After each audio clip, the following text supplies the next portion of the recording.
नमस्कार दोस्तों, मैं कौशन सिंह कैरियर हब पर आपका स्वागत करता हूं। आज हम 3 सितंबर 2022 की डेली करंट अफेयर्स का वीडियो लेकर आए हैं, जिसमें हम मोस्ट सेलेक्टिव क्वेश्चन और महत्वपूर्ण क्वेश्चन डाले हैं जो आने वाले एग्जामों में बहुत ही महत्वपूर्ण भूमिका निभाने वाले हैं। चलिए देखते हैं पहला क्वेश्चन। महिला सशक्तिकरण और आत्मनिर्भरता को बढ़ावा देने के लिए किस राज्य सरकार ने महिला निधि ऋण योजना शुरू की है?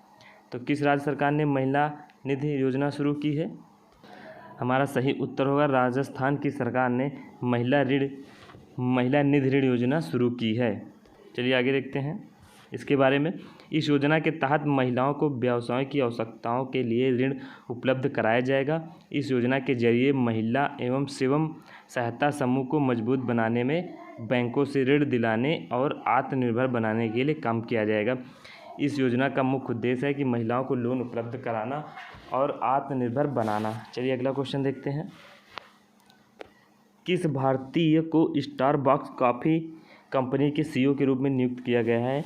तो किसे नियुक्त किया गया है? लक्ष्मण नरसिम्हन को नियुक्त किया गया है। किसे? लक्ष्मण नरसिम्हन को नियुक्त किया गया है। चलिए अगला क्वेश्चन देखते हैं। विश्व नारियल दिवस 2010 कब मनाया गया है? तो हमारा सही उत्तर होगा ऑप्शन डी, 2 सितंबर को अंतर्राष्ट्रीय नारियल दिवस मनाया गया है। हर साल 2 सितंबर को नारियल उत्पादक देशों के अंतर सरकारी संगठन अंतर्राष्ट्रीय नारियल समुदाय आईसीसी की स्थापना को चिन्हित करने के लिए विश्व नारियल दिवस मनाया जाता है। इस दिवस को पहली बार एशिया प्रशांत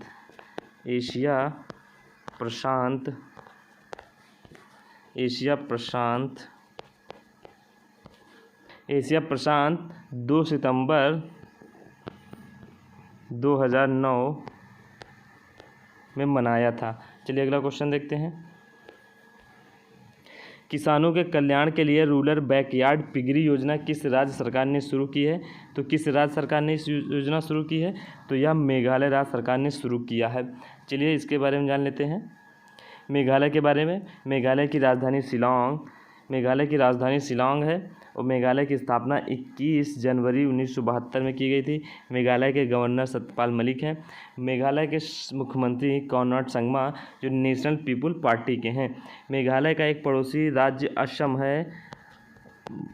एक ही पड़ोसी राज्य असम है और एक ही देश वो बांग्लादेश है। लोकसभा सीटें 2 हैं, राज्यसभा सीटें 1 हैं। चलिए आगे देखते हैं। खगोलविद ने पहली बार नासा के किस टेलीस्कोप का उपयोग पृथ्वी के सोलर सिस्टम के बाहर किसी एक्सोप्लैनेट के प्रत्यक्ष छवि लेने के लिए किया है? तो कौन सा सोलर सिस्टम है? तो यह है जेम्स वेब टेलीस्कोप द्वारा। Option D, James Webb space telescope द्वारा प्रत्यक्ष छवि लेने के लिए किया है। चलिए आगे देख लेते हैं। महत्वपूर्ण, पहली बार खगोलविद ने पृथ्वी के सोलर सिस्टम के बाहर ग्रह की तस्वीर लेने के लिए दुनिया की सबसे शक्तिशाली telescope James Webb space telescope का इस्तेमाल किया। तो दुनिया का सबसे शक्तिशाली टेलीस्कोप कौन सा है? James Webb space telescope. इस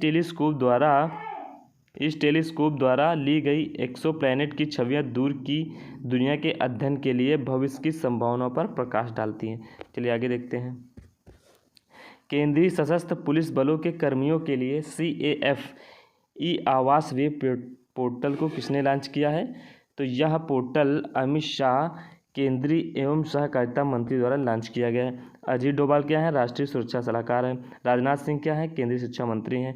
किरण रिजिजू क्या है? केंद्रीय कानून और न्याय मंत्री। ये भी अदर जानकारी हमने ली है ऑप्शन में। तो हमारा सही उत्तर होगा ऑप्शन ए, अमित शाह द्वारा यह पोर्टल लॉन्च किया गया है। इस पोर्टल के बारे में देख लेते हैं।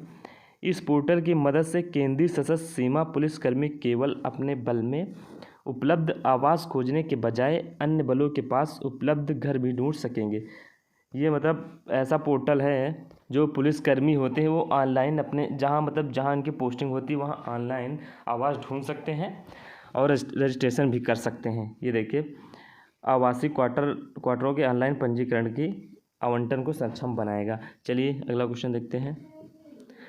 रैनसमवेयर हमलों से निपटने के लिए भारतीय कंप्यूटर इमरजेंसी रिस्पांस टीम ने किस देश की साइबर सुरक्षा एजेंसी के सहयोग से साइबर सुरक्षा अभ्यास सिनर्जी का संचालन किया है?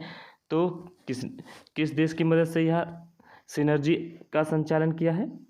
तो सिंगापुर अभ्यास कौन सा है? सिनर्जी अभ्यास के द्वारा साइबर सुरक्षा एजेंसी के सहयोग से। चलिए देखते हैं, इसके बारे में जान लेते हैं। यह अभ्यास परिदृश्य वास्तविक जीवन की साइबर घटनाओं से लिया था, जिसमें घरेलू स्तर के रैनसमवेयर की एक घटना जटिल होकर वैश्विक साइबर सुरक्षा संकट के रूप ले लेती है। रैनसमवेयर क्या है?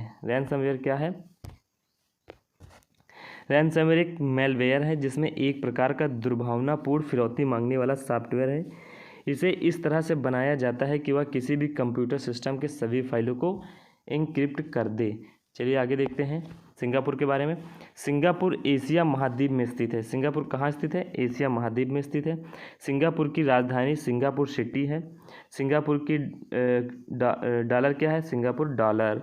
सिंगापुर के राष्ट्रपति हलीमा याकूब हैं और सिंगापुर के प्रधानमंत्री ली सिन लुंग हैं। चलिए आगे देखते हैं क्वेश्चन।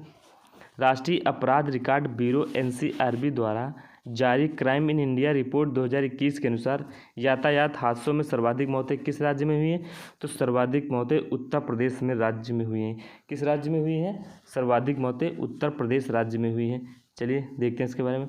राष्ट्रीय अपराध रिकॉर्ड ब्यूरो द्वारा जारी रिपोर्ट के अनुसार भारत में यातायात संबंधित दुर्घटनाओं में से 1,55,622 लोगों की जान गई हैं। 2021 का यह आंकड़ा है। 1,55,622 लोगों की जान गई हैं किसमें? यातायात में, जिसमें से उत्तर प्रदेश में सबसे अधिक 24,271 जाने गई हैं। कितनी? 24,271 लोगों की मौत हुई है।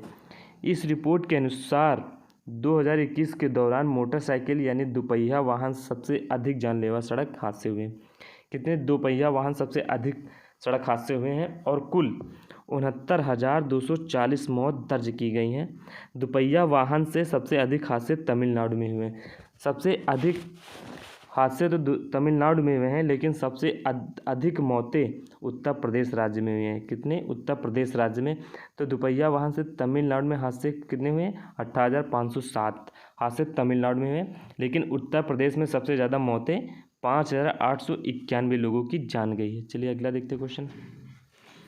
Indian banking in retrospect 75 years of independence day नामक पुस्तक किसने लिखी है? तो यह किसने लिखी है? आशुतोष रारावीकर ने यह पुस्तक लिखी है। आशुतोष रारावीकर ने Indian banking in retrospect 75 years of India independence day. चलिए आगे देखते हैं। 5वां राष्ट्रीय पोषण माह 2022 कब से कब तक मनाया जा रहा है? तो कब से कब तक मनाया जा रहा है? 1 सितंबर से लेकर 30 सितंबर तक यह पोषण माह मनाया गया है। चलिए आगे देखते हैं। विश्व जूनियर तैराकी चैंपियनशिप 2022 के फाइनल में पहुंचने वाली पहली भारतीय महिला कौन बनी है? तो पहली भारतीय महिला बनी है अपेक्षा फर्नांडिस बनी हैं। कौन बनी है? अपेक्षा फर्नांडिस। चलिए आगे देखते हैं। 64वें रेमन मैग्सेसे पुरस्कार 2022 से किसे सम्मानित किया जाएगा? तो यह 4 लोगों को यह पुरस्कार दिया गया है। चलिए उनके नाम देख लेते हैं। तो पहले हैं सोथियारा छिम, जो कंबोडिया के मनोचिकित्सक हैं, और दूसरे हैं तदाशी हथौरी, जो जापान के नेत्र रोग विशेषज्ञ हैं। चलिए देखते हैं तीसरे नंबर पर कौन है। तो तीसरे नंबर के हैं बर्नाडेट मैड्रिड हैं, जो फिलीपींस के बाल रोग विशेषज्ञ हैं। और चौथे नंबर के हैं गैरी बेंचिंग, जो फ्रांसी के पर्यावरण कार्यकर्ता हैं। तो ये 4 लोगों को है यह पुरस्कार दिया जाएगा। सोथियारा छिम जो कहाँ के हैं? कंबोडिया के मनोचिकित्सक हैं। और ऑप्शन जो 2 हैं दूसरे नंबर के तदाशी हथौरी हैं, जो जापान के नेत्र रोग विशेषज्ञ हैं। और नंबर 3 के हैं बर्नाडेट मैड्रिड, जो फिलीपींस के बाल रोग विशेषज्ञ हैं। और चौथे नंबर के हैं गैरी बेंचिंग, जो फ्रांसी के पर्यावरण कार्यकर्ता हैं। चलिए आगे देख लेते हैं। रेमन मैग्सेसे पुरस्कार के बारे में देख लेते हैं। रेमन मैग्सेसे पुरस्कार एशिया के व्यक्तियों और संस्थाओं को उनके अपने क्षेत्र में विशेष रूप से उल्लेखनीय कार्य करने के लिए प्रदान किया जाता है। रेमन मैग्सेसे पुरस्कार फाउंडेशन द्वारा फिलीपींस के भूतपूर्व राष्ट्रपति रमन मैग्सेसे की याद में दिया जाता है। किसकी याद में? रमन मैग्सेसे, जो फिलीपींस के भूतपूर्व राष्ट्रपति हैं। फिलीपींस के भूतपूर्व राष्ट्रपति हैं, उनकी याद में यह दिया जाता है। चलिए आपको मैंने 3 सितंबर 2022 के करंट अफेयर्स पढ़ा दिए हैं। चलिए कल मिलते हैं एक नए वीडियो के साथ। तब तक के लिए धन्यवाद। जय हिंद, जय भारत। अगर मेरा वीडियो सही लगता है, आपको कंटेंट पसंद है, तो please like and subscribe my channel.